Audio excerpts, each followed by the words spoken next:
నమస్తే, welcome to TV 24 news. ముందుగా బులెటిన్లోని headlines చూద్దాం. రాష్ట్రంలో ప్లాస్టిక్ నిర్మూలనకు సీఎం చంద్రబాబు శ్రీకారం. 4 ప్రధాన నగరాలతో పాటు 17 కార్పొరేషన్లలో సింగిల్ యూజ్ ప్లాస్టిక్ నిషేధం. 2 నెలల్లో సర్క్యులర్ ఎకానమీ తుది పాలసీ రూపకల్పన. ఏడాదిలోగా 3 ప్రాంతాల్లో సర్క్యులర్ ఎకానమీ పార్కుల ఏర్పాటు. హైదరాబాద్ ధర్నా చౌక్ లో మహాధర్నా నిర్వహణ. ఆపరేషన్ కగార్ను తక్షణమే నిలిపివేయాలని డిమాండ్. కేంద్ర ప్రభుత్వం వైఖరిపై ఆర్ నారాయణమూర్తి ఆగ్రహం.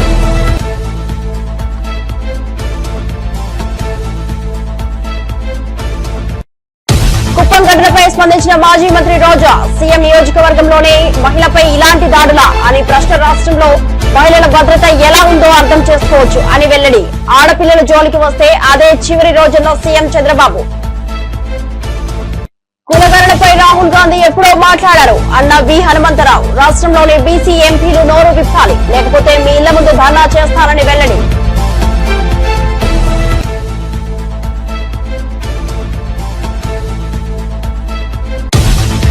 డీటెయిల్ చూస్తే, రాష్ట్రంలో పర్యావరణ పరిరక్షణ, ప్రజారోగ్యం దిశగా ముఖ్యమంత్రి నారా చంద్రబాబు నాయుడు కీలక నిర్ణయాలు తీసుకున్నారు.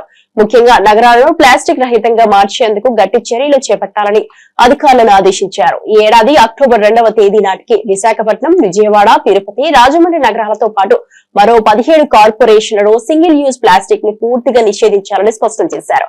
ప్లాస్టిక్ సంచులకు బదులుగా గుడ్డ సంచుల వినియోగాన్ని విరివిగా ప్రోత్సహించాలని సూచించారు. ఎక్కడెక్కడ చేస్తామని చూసాం. ఎందుకంటే ఇది ఏదో వర్షం పడింది ఇన్వెటబుల్ అని కాకుండా, అందుకే అన్ని ప్రికాషన్స్ తీసుకున్నాం. స్కీమ్ ఏ 3 లక్షల మందికి 3 లక్షల ప్లస్ ఎంతమంది వచ్చినా అంతమందికి మొత్తం, అంటే ఇవన్నీ కూడా ఇయర్ మార్క్. ఈ 1 మంత్ లో ప్రాక్టీస్ చేసిన వాళ్ళు, లేకుంటే కొన్ని రోజులు ప్రాక్టీస్ చేసిన వాళ్ళు రేపు ఈ ఈవెంట్ లో భాగస్వాములు అవుతున్నారు. ఒక దగ్గర 34 బ్యారికేడ్స్ తయారు చేశారు. క్లియర్ కట్ గా మ్యాపింగ్ తయారు చేశారు. ఒక్కొక్క బ్యారికేడ్ లో 1000 మంది ఉంటారు. దానికి కావలసినటువంటి మనుషులు కూడా పెట్టాం. వాలంటీర్స్ ని, కోచ్ ని, ఎక్కడికక్కడ కండక్ట్ చేసే అవసరమైతే ఎమర్జెన్సీ డాక్టర్స్ ని, అదే మరిగా ప్రతి ఒక్క దానికి దగ్గర 1000 మందికి ఒక టాయిలెట్, ఇలాంటివి అనేకగా ఏమేమి ఉన్నాయో 100 మందికి ఒక టాయిలెట్, నాట్ 1000 మంది, 100 మందికి ఒక టాయిలెట్, ఇలాంటివి ఏం కావాలనో అవన్నీ పెట్టాం.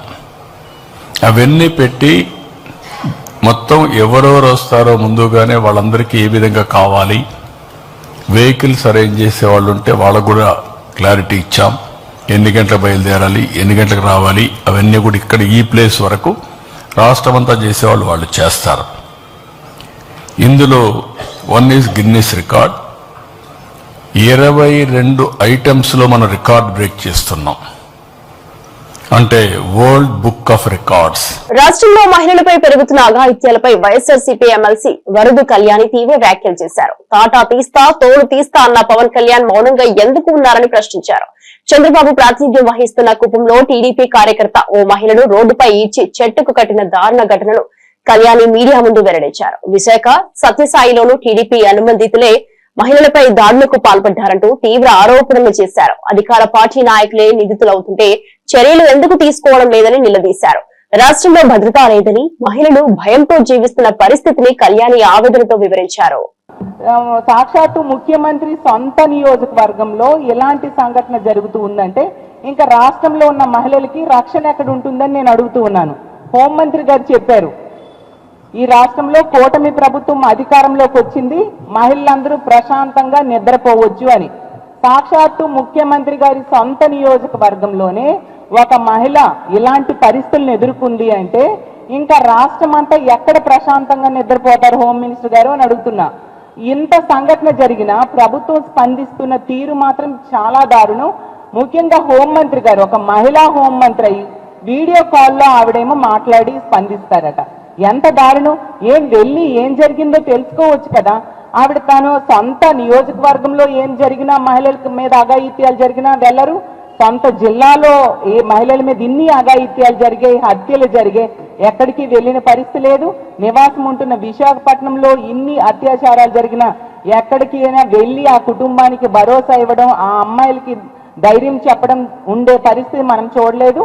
అలాగే మొన్ననే చూసాము, అనంతపురం జిల్లాలో ఒక బాలికని 6 రోజుల క్రితమే తల్లిదండ్రులు కంప్లైంట్ ఇచ్చినా కనిపించడం లేదని పట్టించుకోకపోవడం వల్ల 6 రోజుల తర్వాత ఆ అమ్మాయి శవమై తేలిన పరిస్థితి చూసాము. ఇంత పెద్ద సంఘటన జరిగిన హోమ్ మినిస్టర్ గారు కనీసం పట్టించుకోలేదు. అలాగే శ్రీ సత్యసాయి జిల్లాలో తెలుగుదేశం పార్టీ కార్యకర్తలు ఒక మైనర్ బాలికను, ఒక దళిత మైనర్ బాలికను దారుణంగా వీడియోస్ తీస్తూ అత్యాచారం చేశారు. అది 6 నెలలు అత్యాచారం చేసి చాలా దారుణమైన పరిస్థితులను అక్కడికి కూడా హోమ్ మినిస్టర్ గారికి వెళ్ళడానికి తీరిక లేదు, స్పందించడానికి కూడా తీరిక లేదు. అంత దారుణంగా అంత నిర్లక్ష్యంగా ఉండే పరిస్థితి మనం చూస్తూ ఉన్నాము. కానీ సాక్షి మీద తీసుకుంటే ఆ రోజు అక్రమ కేసు పెట్టడానికి, లేని విషయాన్ని సృష్టించడానికి, కంప్లైంట్ ఇవ్వడానికి మాత్రం ఈవిడికి తీరికుంది. వెంటనే పోలీసుల దగ్గరికి వెళ్ళి కంప్లైంట్ ఇవ్వడం జరిగింది. వీడియో కాల్లో స్పందించడం ఏంటి హోమ్ మినిస్టర్ గారు? స్వయంగా వెళ్ళి ఏం జరిగిందో తెలుసుకోవాలి కదా. మనం వైఎస్ఆర్సీపీ అధ్యక్షుడు జగన్మోహన్ రెడ్డి పర్యటనను అడ్డుకునే కుట్ర జరుగుతోందని పార్టీ సీనియర్ నేత మాజీ మంత్రి పి శైలజానాథ్ ఆగ్రహం వ్యక్తం చేశారు. మంగళవారం మీడియాతో మాట్లాడిన ఆయన సత్తెనపల్లికి జగన్ వెళ్తే చంద్రబాబు సర్కారుకు ఏ ఇబ్బంది అని ప్రశ్నించారు.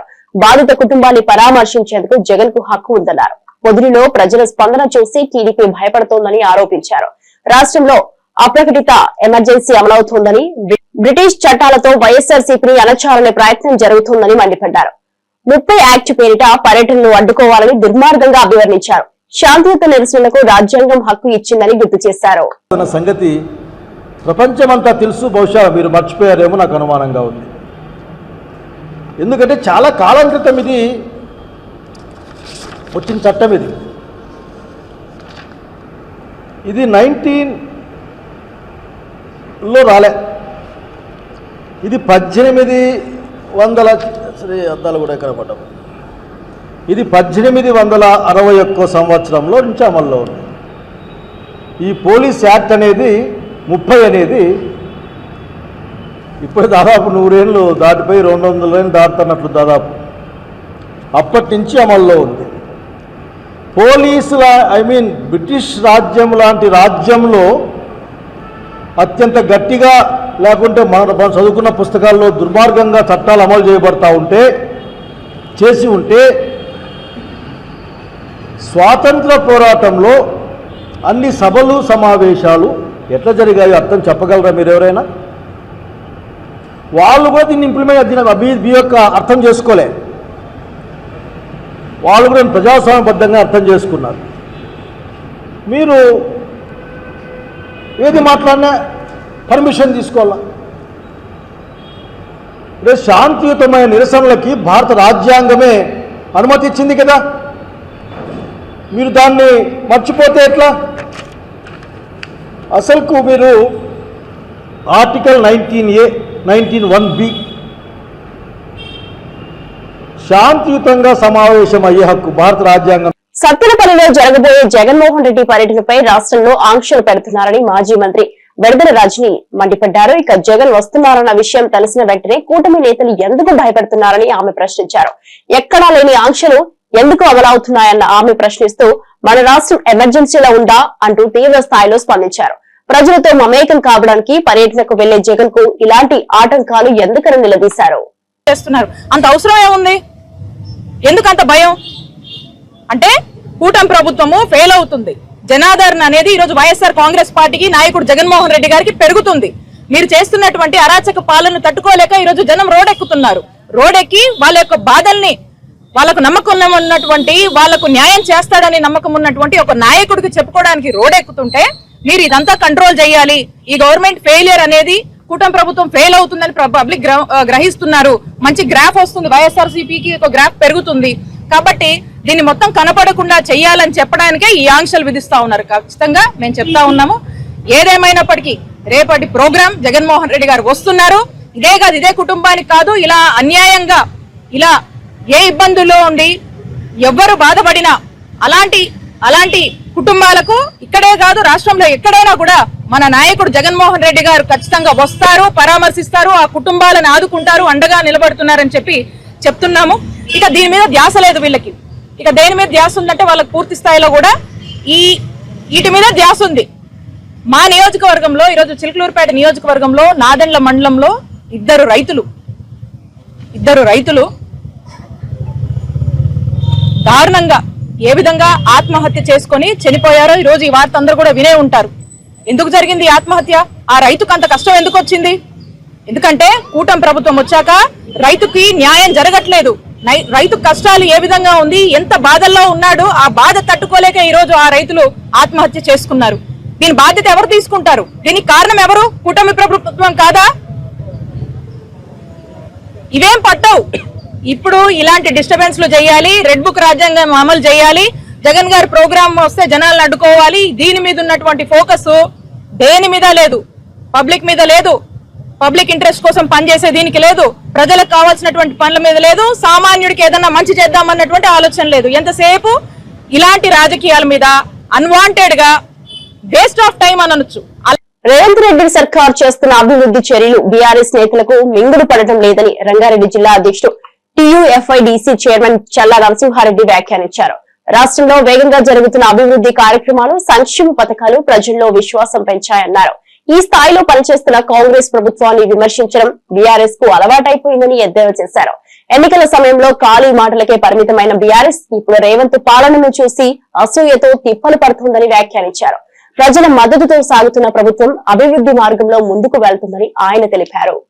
కాంగ్రెస్ పార్టీ ఏదైతే రాష్ట్ర ముఖ్యమంత్రులు రేవంత్ రెడ్డి గారు నిరంతరం 24 గంటల్లో 18 గంటలు ప్రజల సంక్షేమ కోసం, రైతుల గురించి 58,000 ఉద్యోగాలు యువతకు ఇవ్వడము, అదేవిధంగా గ్రూప్ 1, గ్రూప్ 2 ఎగ్జామ్స్ పెట్టడము, వారు చూసి వారి కళ్ళు బహిర్గతం చేసుకోలేని పరిస్థితుల్లో నిప్పులు చేయాలనే ఆలోచనతో కేటీఆర్, హరీష్ రావు గారు నిరంతరం పత్రికలలో, టీవీలలో వచ్చి మేమేదో చేశామని చెప్తున్నారు. ప్రజలు నమ్మే పరిస్థితి లేదు. రేపు రాబోయే లోకల్ బాడీ ఎలక్షన్లో, పంచాయతీ ఎలక్షన్లు కానీ, మండల ఎలక్షన్స్ కానీ వారు డిపాజిట్లు కూడా దక్కాయి. పూర్తిగా టీఆర్ఎస్ పార్టీ ఏదైతే ఉందో దాన్ని బీఆర్ఎస్ గా పెట్టి దాన్ని ఒక సముద్రంలో ముంచే విధంగా ప్రయత్నం చేయడం జరిగింది. అలాంటి పార్టీ మళ్ళీ పుట్టగడులు ఉన్నాయి. రేవంత్ రెడ్డి అన్నస్తుంటే ముఖ్యమంత్రి వారి అస్తుంటుంది. వారు ఏదైనా ఆచితూచి మాట్లాడకపోతే రేపు రాష్ట్రంలో ఎక్కడ కూడా ఏ గ్రామంలో వార్డు సభ్యుడి కాడికించి ఒక ఎంపీపీ దాకా గెలవని పరిస్థితి ఉందని చెప్పి వాళ్ళు ఆందోళన చెందుతున్నారు. ఆ ఆందోళన చెందడానికే ప్రజలను పక్కదారి పట్టించే ప్రయత్నం చేస్తున్నారు. ఇలా గ్రామీణ ప్రాంతాల్లో పోతే ప్రతి పేదవాడు సన్న బియ్యంతో కడుపు నిండా భోజనం తింటుండు. అదేవిధంగా ఇలా గ్రామీణ ప్రాంతంలో పోతే 10 సంవత్సరాల్లో డబుల్ బెడ్రూమ్ అన్నారు, డబుల్ బెడ్రూమ్ లేదు. ఇలా ఒక పండుగ వాతావరణం ప్రతి ఊళ్ళో 30 ఇండ్లు 40 ఇండ్లు రావడం వల్ల అక్కడ దళిత, గిరిజన, బలహీన బడుగు వర్గాలు, పేదవారు, ఇల్లు లేని వారందరూ కూడా ఆత్మధైర్యంతో ఉదయం లేచి నుంచి రాత్రి వరకు కూడా రేవంత్ అన్న ఒక దేవుడిగా మాకు వచ్చాడని చెప్పి అనుకున్న సమయంలో వీళ్ళు హరీష్ రావు గారు కానీ, కేటీఆర్ గారు కానీ, కవిత గారు కానీ వీరు ఉత్తర పగల్పాలే తప్ప ప్రజలకు చేసింది ఏం లేదు. మనం చూశాం. భారతీయ జనతా పార్టీ కూడా కిషన్ రెడ్డి గారు కానీ, బండి సంజయ్ గారు కానీ రాష్ట్రానికి ఇప్పటి వరకు కూడా ₹1 తెచ్చిన దాఖలు లేదు. కానీ వాళ్ళు ప్రభుత్వం చేసే సంక్షేమ ఫలాలు రాష్ట్ర ముఖ్యమంత్రి మీద ప్రగల్భాలు పలుకుతున్నారు. వీటన్నిటిని కూడా రేపు గ్రామీణ ప్రాంతంలో రేపు వచ్చే ఎలక్షన్ లో కాంగ్రెస్ పార్టీ అభివృద్ధి ఏందో. గతంలో అధికార దుర్వినియోగానికి పాల్పడిన బీఆర్ఎస్ నేతలు ఇప్పుడు కేసుల వణుకుతూ జోగిపోతున్నారని రాష్ట్ర గిరిజన సహకార ఆర్థిక అభివృద్ధి సంస్థ చైర్మన్ తిరుపతి గారు తీవ్ర వ్యాఖ్యలు చేశారు. అధికారంలో ఉన్నప్పుడు చట్టాలను పక్కన పెట్టి గిరిజనుల హక్కులను కాలరాశారన్నారు. ఇప్పుడు అదే చర్యలకు ఫలితంగా ఒక్కొక్కరిగా కేసుల్లో చిక్కుకుంటున్నారని పేర్కొన్నారు. ప్రజాస్వామ్యంలో ఎవరు చేసినా తప్పుని చట్టం ఎదిరిస్తుందన్నారు. గిరిజన హక్కుల కోసం రేవంత్ సర్కార్ చేస్తున్న కృషిని వక్రీకరించడమే కాకుండా గతంలో చేసిన తప్పులపై సింహగర్జనలు చేయడం అర్ధరహితమని విమర్శించారు. ప్రజలు అన్నీ గమనిస్తున్నారని, ప్రజలు తీర్పే చివరి తీర్పని అన్నారు. విచారణకు వెళ్ళండి, వాళ్ళు సర్టిఫై చేస్తారు కదా, కడిగిన ముత్యం లేక మీరు వస్తారన్నారు కదా. ఈ రోజు నువ్వెందుకు రెంకలేస్తున్నావా అని ఈ సందర్భంగా అడుగుతున్నాం.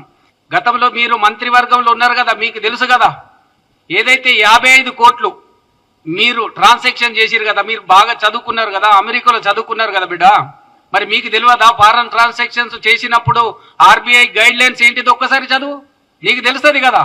అంతేగాని ఈరోజు నాకు సంబంధం లేకుండానే ఇది జరిగిందన్నట్టుగా వివరిస్తున్నావు. మరి ఆ రోజు మంత్రివర్గం కూడా ఉండే కదా, మంత్రివర్గం అనుమతి లేకుండా ఏదో 4 నెలల పసికూనైనా ఈఎఫ్ఓ సంస్థ ప్రైవేట్ సంస్థకు నువ్వు ఈ టెండర్ కట్టబెట్టినావు కదా. ఆ టెండర్లో ఏముందో ఒక్కసారి నువ్వు తిరిగి పేపర్లు చదువుకొని ఒక్కసారి వివరించు.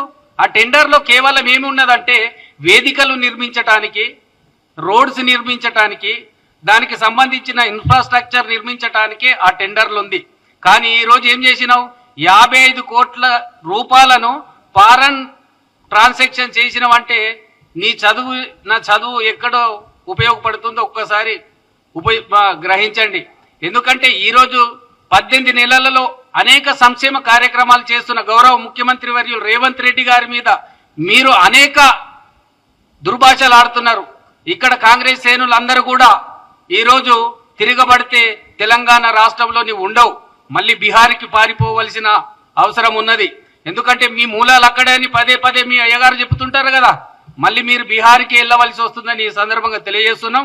ఎందుకంటే ప్రజాపాలనలో చాలా స్పష్టంగా మీరేమైనా సూచనలు ఇవ్వాలనుకుంటే మా ముఖ్యమంత్రి వర్యులు రేవంత్ రెడ్డి గారు ఒకటే చెబుతున్నారు, మేము వైట్ పేపర్లో ఉన్నాం, వైట్ పేపర్ ద్వారా ఉన్నాం, మీరు ఏదైనా సలహాలు సూచనలు ఇవ్వాలంటే మీరందరూ కూడా మా దగ్గరికి వచ్చి, మీరు కనీసము మీ అయ్యా ఇప్పటి వరకు అసెంబ్లీకి వచ్చి ప్రతిపక్ష పాత్ర పోషిస్తలేడు కదా, దాని గురించి మాట్లాడండి. అంతేగాని మీకు మాటలు వచ్చు కదా అని మాట్లాడడం సరికాదని ఈ సందర్భంగా హెచ్చరిస్తున్నాం. మరి మీరు తెలంగాణ రాష్ట్రంలో తిరగలేని పరిస్థితి కూడా వస్తుంది ఇదే విధంగా మీ మాటలు కొనసాగిస్తే. ఎందుకంటే ఇప్పుడు దర్యాప్తు సంస్థ ఏదైతే విచారణ చేపడుతుందో వాళ్ళు అడిగిన ప్రశ్నలకు సమాధానం చెప్పండి. అంతేగాని లొట్టపీసు కేసు, ఈ కేసు, ఆ కేసు అంటే జనాలు ఊరుకుంటారు అనుకుంటున్నవేం బిడ్డ. మీరు ఒకసారి గతంలో మీ పైన ఏవేవి కేసులు అయినాయో ఆ కేసులన్నీ కూడా బయటపడతాయి. మీరు నిర్దోషులని సంకలు గుద్దుకుంటున్నారు, జైలుకు పోవడం ఖాయమని ఈ సందర్భంగా తెలియజేస్తున్నాం. సామాజిక న్యాయం కులగణన ద్వారానే సాధ్యమవుతుందని మాజీ ఎంపీ వి హనుమంతరావు స్పష్టం చేశారు. నేటి సమాజంలో బహుళ జనాభా ఉన్న వెనుకబడిన తరగతులు న్యాయంగా తమ వాటా పొందాలంటే కులగణన తప్పనిసరి అన్నారు. రాజకీయాల్లో, ఉద్యోగాల్లో, సంక్షేమ పథకాల బెనిఫిట్స్ లో వారిని తక్కువ చేయకుండా చూడాలంటే వారి జనాభా గణాంకాలు స్పష్టంగా ఉండాలన్నారు. దేశవ్యాప్తంగా ఈ అంశంపై చర్చ మొదలవడం హర్షణీయమని, అన్ని పార్టీలు దీనిపై స్పష్టమైన నిలువ తీసుకోవాలని కోరారు. కులగణన చేపట్టడం ద్వారా గల అడ్డంకులు తొలగించి సమాన హక్కులు కలిగించే దిశగా ముందడుగు వేయాల్సిన అవసరం ఉందని వి హనుమంతరావు పిలుపునిచ్చారు. రోడ్ల మీదకి వచ్చేస్తాం, నువ్వు ఎందుకు చేస్తున్నావు? సెన్సస్ కాదు, మేము కులగణన కాదు. సెన్సస్ లో క్యాస్ట్ వైజ్ సెన్సస్ అని ఎందుకు పెట్టాలి? ఆ ఓటు ఎందుకు తీసేసినావు? ఓన్లీ సెన్సస్ ఎవరికి? సెన్సస్ జనాభా ఎంత ఉందో తెలుసుకోవడం కాదు, జనాభాలో మా సంఖ్య ఎంత ఉన్నది, బీసీలు ఎంతమంది ఉన్నారు, ఎస్సీలు ఎంతమంది ఉన్నారు, ఎస్టీలు ఎంతమంది ఉన్నారు, మైనార్టీలు ఎంతమంది ఉన్నారని దీని మీద పోరాటం చేయడానికి చిత్తశుద్ధి ఉన్నది. అన్ని రాజకీయ పార్టీలను అపీల్ చేస్తున్నా, ఇది సెన్సస్ కాదు, క్యాస్ట్ వైజ్ సెన్సస్ చేస్తేనే మా సంఖ్య తెలుస్తుంది, దానివల్ల మాకు బడ్జెట్ పెరుగుతుంది, అదేవిధంగా ఉద్యోగాలలో అవకాశం వస్తుంది, మా స్థితిగతుల్లో మార్పు వస్తుంది. అంతేగాని నువ్వు సెన్సస్ చేసేసి కేవలం డీలిమిటేషన్ గురించి సెన్సస్ కనిపిస్తుంది, కానీ మా సంఖ్య జనాభాలో ఇక్కడ తెలంగాణ చేస్తే 56% అని రేవంత్ రెడ్డి చెప్పాడు. కనుక ఇక్కడ ఒక దిక్సూచి తెలంగాణ నుంచి ఈ క్యాస్ట్ వైజ్ సెన్సస్ ఏ విధంగానైతే కులగణన చేసి 42% ఇచ్చిన తెలంగాణలో అదే దిక్సూచి ఇవాళ కర్ణాటకలో కూడా పెట్టాలని రాహుల్ గాంధీ చెప్పాడు, అదేవిధంగా మల్లికార్జున్ చెప్పాడు. ఈ యుద్ధం ఇక్కడికెళ్ళే మొదలురా బాబు. ఎట్లా జరుగుతారు? క్యాస్ట్ వైజ్ సెన్సస్ చేయక ఓన్లీ సెన్సస్ చేస్తే మాత్రం దీని మీద మా పోరాటం కొనసాగుతుంది. ఎంత దూరమైనా పోతాం రా బాబు. నువ్వు ఈ చేసి లాభం ఎవరికి చేస్తున్నావు? మాకు కాదు. నీకు డీలిమిటేషన్ లో కొన్ని సీట్లు కొట్టేసి ఉత్తర భారతానికి లాభం చేయడానికి ప్రయత్నం చేస్తున్నది, ఇది నడవదు. నేను అప్పీల్ చేస్తున్నా, మా రాష్ట్రంలో ఉన్న బీజేపీ ఎంపీలు బీసీలు ఉన్నారు, వారు నోరిప్పకపోతే మాత్రం వాళ్ళ ఇంటి దగ్గర కూర్చొని ధర్నాలు చేస్తా. నేను ఇడివరే బాబు, ఇది జరగాలి, కులగణ జరగాలి. జనగణలో కులగణ జరుగుతూనే మా లాంటి వాళ్లకు, అట్టడుగున పేద ప్రజలకు, తిండికి లేనటువంటి వాళ్ళు, ఉద్యోగాలు లేనటువంటి వాళ్ళు, వాళ్ళ బతుకు తెరువులు మార్పు రావాలంటే కులగణనే జరగాలి, కులగణలో సెన్సస్ జరగాలి. ఆంధ్రప్రదేశ్ లో మహిళలకు రక్షణ లేకుండా పోయిందని మాజీ మంత్రి ఆర్కే రోజా తీవ్రంగా విమర్శించారు. సీఎం చంద్రబాబు సొంత నియోజకవర్గమైన కుప్పంలో ఓ మహిళను చిన్న బిడ్డ ముందే చెట్టుకు కట్టేసి దారుణంగా కొట్టారని పేర్కొన్నారు. రాష్ట్రంలో మహిళల భద్రత స్థాయిని ఇది అర్థం చేసుకునేలా చేస్తోందని ఆమె ఆవేదన వ్యక్తం చేశారు. ప్రభుత్వ నిఘా మధ్యనే ఇలాంటి ఘటనలు జరగడం దిగజారుడు పాలనకు నిదర్శనమని మండిపడ్డారు. కుప్పంలో జరిగిన ఇన్సిడెంట్ చూస్తుంటే నిజంగా చాలా బాధాకరంగా ఉంది. సీఎం చంద్రబాబు నాయుడు గారి సొంత నియోజకవర్గంలోనే ఇలా జరుగుతుందంటే రాష్ట్రంలో మహిళలకి ఏమాత్రం భద్రత కల్పిస్తున్నారో ఒకసారి రాష్ట్ర ప్రజలు ఆలోచించగలరు. ఎందుకంటే చంద్రబాబు నాయుడు గారు అధికారంలోకి వచ్చిన తర్వాత ఇది ప్రజాస్వామ్యమా, రెడ్ బుక్ రాజ్యాంగమా అనే అనుమానం కలిగే విధంగా ఈరోజు రాష్ట్రంలో ప్రతి రోజు కూడా మహిళల మీద, బాలికల మీద దాడులు చేయడం, అత్యాచారాలు చేయడం, హత్యలు చేయడం, చెట్టుకు కట్టేసి కొట్టడం, ఇవి ఏ రాష్ట్రంలో అయినా జరుగుతున్నాయా? ఒక్క ఆంధ్రప్రదేశ్ లోనే జరుగుతుంది అంటే ఇక్కడ చంద్రబాబు నాయుడు గారు గాని, పవన్ కళ్యాణ్ గారు కానివ్వండి, అలాగే హోంమంత్రి అనిత గారు కానీ ఎలా నిర్లక్ష్యంగా వ్యవహరిస్తున్నారు, ఎలా మహిళల రక్షణని గాలికి వదిలేశారో అందరికీ అర్థమవుతుంది. మాటలు మాత్రం ఇంత చెప్తారు. అధికారంలోకి వచ్చేప్పుడు ఏం చెప్పారండి? చంద్రబాబు నాయుడు అంటారు, ఎవరైనా ఆడపిల్లల జోలికి వస్తే అదే వాళ్ళకి చివరి రోజు అవుతుంది అన్నారు. మరి మీ సొంత నియోజకవర్గంలో భర్త అప్పు చేశాడని భార్యని చెట్టు కట్టేసి కొడుతుంటే మరి మీరు ఏం చర్యలు చేపట్టారు? ఎక్కడి నుంచి వీళ్ళకి ధైర్యం వచ్చిందని నేను అడుగుతున్నాను. మీ పార్టీకి సంబంధించిన తెలుగుదేశం పార్టీ నాయకుడు ఒకడు ఈ అమ్మాయిని కట్టేసి కొట్టడం నిజం కాదా? మరి అతనికి ఎక్కడి నుంచి ధైర్యం వచ్చింది? కొడుకు ముందర, చిన్న బిడ్డ ముందర అమ్మని కట్టేసి కొట్టారు అంటే ఈరోజు పోలీసులు చూసినా భయం లేదు. అలాగే చంద్రబాబు నాయుడిని, హోంమంత్రిని చూసినా మీ పార్టీ వాళ్ళకి భయం లేకుండా పోయింది. ఎందుకంటే లోకేష్ గారు చెప్పినట్టు ఎవరు ఎంత హింస చేస్తే, ఎవరు ఎంత దాడులు చేస్తే మీ గుడ్ లుక్స్ లో ఉండొచ్చు అన్న ఆలోచనతో రాష్ట్ర వ్యాప్తంగా అరాచకం సృష్టిస్తూ ముందుకు వెళ్తున్నారు. ఈరోజు సిగ్గుచేటు ఒక మహిళ హోంమంత్రిగా ఉండి కూడా ఈ రాష్ట్రంలో మహిళల పైన జరిగే దాడుల్ని అరికట్టలేకపోతున్నారు అంటే ఆవిడ నిర్లక్ష్యానికి నిదర్శనం కాదా? ఈరోజు పరిటాల సునీత గారి నియోజకవర్గంలో 14 సంవత్సరాల అమ్మాయిని, చిన్న అమ్మాయిని 14 మంది తెలుగుదేశం పార్టీ నాయకులు రేప్ చేస్తే కనీసం ఏం చర్యలు చేస్తుందండి? కనీసం వెళ్లి పలకరించిందా? అలాగే అనంతపూర్ లో ఒక గిరిజన ఇంటర్మీడియట్ స్టూడెంట్ ని చంపేస్తే పోలీసుల నిర్లక్ష్యం వల్ల అమ్మాయి చనిపోతే అక్కడికి వెళ్లి హోంమంత్రి ఏమైనా చర్యలు చేపట్టిందా? మళ్ళీ గొప్పగా ఎన్నికల తర్వాత చెప్తుంది చంద్రబాబు నాయుడు ముఖ్యమంత్రి అయ్యాడు కాబట్టి ఇక ఆంధ్రప్రదేశ్ లో మహిళలంతా గుండెల మీద చేతులు వేసుకుని ప్రశాంతంగా నిద్రపోవచ్చని భారీ డైలాగ్ కొట్టింది.